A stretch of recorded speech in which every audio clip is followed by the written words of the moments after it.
What the arm swing illusion is a mistaken perception deeply held in both the intellectual conscious mind as well as the subconscious mind, which is even more important because it has much more influence on how your body moves in the golf swing. The mistaken perception that when you watch a pro swing, any good player, good amateur ball striker or professional ball striker, what you're seeing is independent sideways arm motion across the chest, across midline this way, and then around the body, and that, of course, that reverses out from behind yourself in front and then across midline through impact and around the body to the finish. You're seeing this motion from down the line view. It would look like this. You're seeing this motion, of course, blended in with a pivot.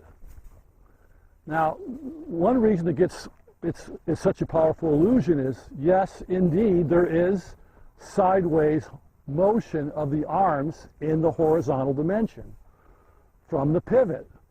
What there is not is hardly any, there is some, but very little sideways motion in the horizontal dimension from the arms independently, that is, the arm muscles moving the arms independently of the pivot in the sideways dimension.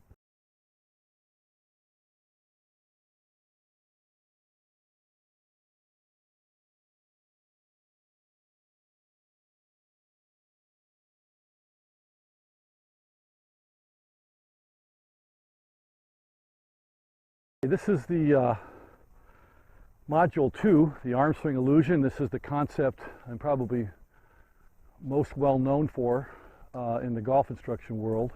I discovered the illusion on September 6th, happened to be my wife's birthday, of 1996. And I'll tell you how I discovered it. And of course, in the ensuing years, it's been continually updated. And my understanding of it now, 18 years later, is much, much, much better than it was in 1996. So you're getting the most updated version in this video program. I was struggling with my whole life with too much of an inside takeaway, too much there. A lot of this, taking it inside my arms.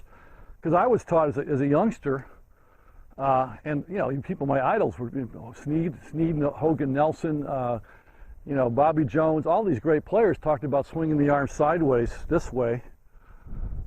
Independently, blended in with your pivot. So whenever I swung my arms this way, blended with my pivot, I would end up inside the plane. I knew at this point in 1996, even well before that, early 90s, that toe line was on plane with the club shaft. I knew that part was correct, but I couldn't seem to get there. I would be, if I did any kind of a pivot at all, you want to basically, it's the halfway point of the backswing.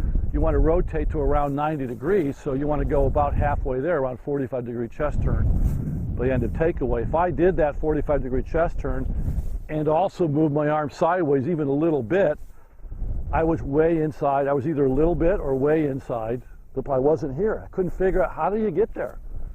I can get there like this without moving my body, but that's not going to work. You got to rotate your body. So anyhow, so I was doing some mirror work on this in the mirror one day in 1996, and I just had this brilliant, it was like a bolt of lightning out of the blue, kind of hit me that, in other words, I started seeing the swing for the first time in my life in true three-dimensional space, 2 dimensions, and I instantly saw through the illusion, and I realized, the only way I can turn my body like I need to for all kinds of legitimate reasons, around 45 degrees, and get the club shaft on plane is to push away with my lead arm on a 45-degree angle. That was the big key, that missing piece. In fact, my book, which is called The Arm Swing Illusion, Golf's Missing Link, is partially titled The Missing Link Part, because I really think that this 45-degree angle push away explains a lot. When you really get this piece, it really does explain a lot of sort of conflicting information in the traditional golf instruction worldview. So I instantly got that the only way to get here with an on-plane club shaft with a 45-degree chest turn was to make that motion at the same moment in time I made this motion, the wedge this way and that way.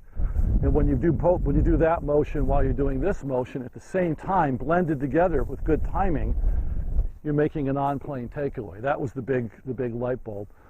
And it expanded after that. I didn't quite believe it at first because I was so excited. I thought, wow, this explains a lot. And I instantly got the ramifications for the rest of the golf swing, particularly through impact. Why did I struggle with flipping a little bit? I've never been a bad flipper, but why did I struggle with sometimes doing that? Why did I sometimes have disconnected arms going this way, right? Too much. At the time, I thought you were supposed to move your arms with your arm muscles across the chest. But I also knew that you could do it too much too early. But I was still trying to do this sort of moderate disconnection of the arms. Didn't quite understand that piece. Didn't understand what Hogan was talking about. So it set off a number of huge supernova-sized light bulbs for me. So I was pretty excited about it. And it was the beginning of my journey to explore in depth what that illusion is all about and what several related illusions that support the arm swing illusion were all about. I was so excited. I literally didn't sleep for 2 nights. I was taking notes, looking at video, reading books, going back and look at my notes notes in the margin of books I'd read. I recalled the interview with Bob Bush. I think I might have mentioned this earlier in the swing theory segment of the Module 1, but the guy that said that he was the head of the team that designed Iron Byron, talking about how the most shocking discovery was the RPM speed from here to just after impact of the shoulder girdle, the arms, and the club head were identical in the horizontal dimension. Never quite got that. I got that instantly.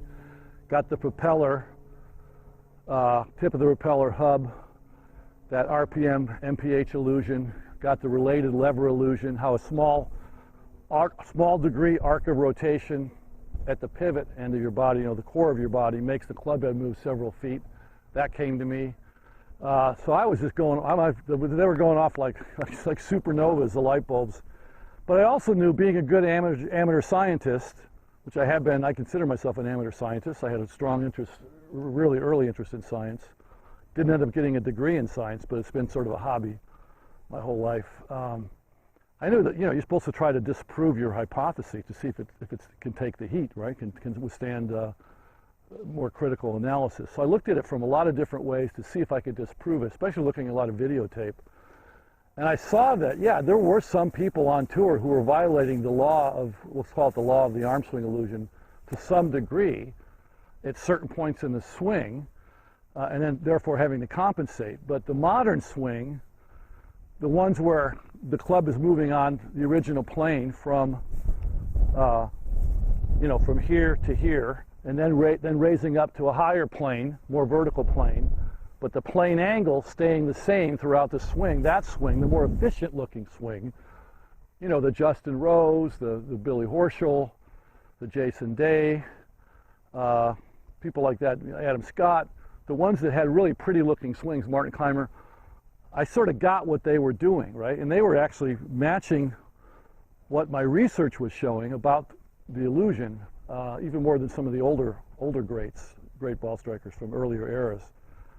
So it held up. I tried to disprove it, it held up. I could see it clearly that the arms were staying in front. Now, when we say in front, it's often thought in front means midline. That's a common misperception. In front means this way. This is called the width dimension, right? Away from your chest, away from where your chest is pointing. So at the top of my backswing, I want width dimension. That's important. So that's a little bit about the background. And then I spent that fall of '96, furthering the research and just basically trying to learn more about it and what the overall ramifications were for my teaching practice. And then I started teaching it with just a few students, just a handful of students, and got spectacular results literally like right away. And they all got it. And then in January of '97 in Hawaii, I started teaching it, and I've been teaching it ever since, and it's gotten better. My own understanding has gotten better every year. Up until about 5 years ago, there were moments in time where I could let my brain sort of go back into the old style mold where the illusion was operative. And I could switch back and forth. I could watch a Tour Pro on TV or even in person. I go to the Sony Open every year in Hawaii. And I could see sideways arm motion. And by the way, again, if I haven't already made that point clear, that's the illusion. It looks like when you watch a good player swing, you're seeing independent arm motion sideways around the chest on the backswing, and then back out in front in transition, and then across in front of the chest through impact. and then around behind the chest to the finish. That's the simplest way of explaining what the illusion is, and it's operative when you think about your own swing, looking from your own first-person visual through your own eyes. Even when you're not doing those things, in other words, a good player, when they're keeping the club in front, it looks to them like their arms are going sideways. We're going to explore why further on in this module in depth, why that's so. But until a few years ago, after I discovered the illusion, until about 5 years ago, I could literally switch back and forth watching a tour pro, especially in person, and see reality, see them pushing away, the club staying in front of their chest, and then see the illusion operative seeing sideways around the chest motion. And then 5 years ago, I was attending the Pro Junior Clinic at Waialae Country Club at the Sony Open, and I was standing about the distance from here to the camera, so like 15 feet away from Davis Love hitting sand wedges into the 18th green as part of this clinic. And I saw this motion, you know, the arms in front motion. Basically, I'll just do it. I saw this. Takeaway, second half of backswing, transition, impact, follow through, finish. I saw that happening while this was happening at the same moment in time, and I haven't been able to see it. I haven't been able to see a pro golf swing or any golf swing with the illusion in my mind ever since. So in my mind, the illusion's completely uprooted, at least at the conscious level. I mean, I think it's still in there. I still tend to pull in a little bit on the backswing. I don't get quite in the perfect waiter's tray position. Sometimes I swing my arms across my chest. Usually it's when I'm not healthy. I've got some low back issues. So sometimes when my back is spasmy or tight, I'll get a little armsy. But for the most part, it helped my ball striking a lot right away, and it helps my students' ball striking as well. So it was a pretty exciting insight. And we're going to explore it in depth in this module 2, the arm swing illusion.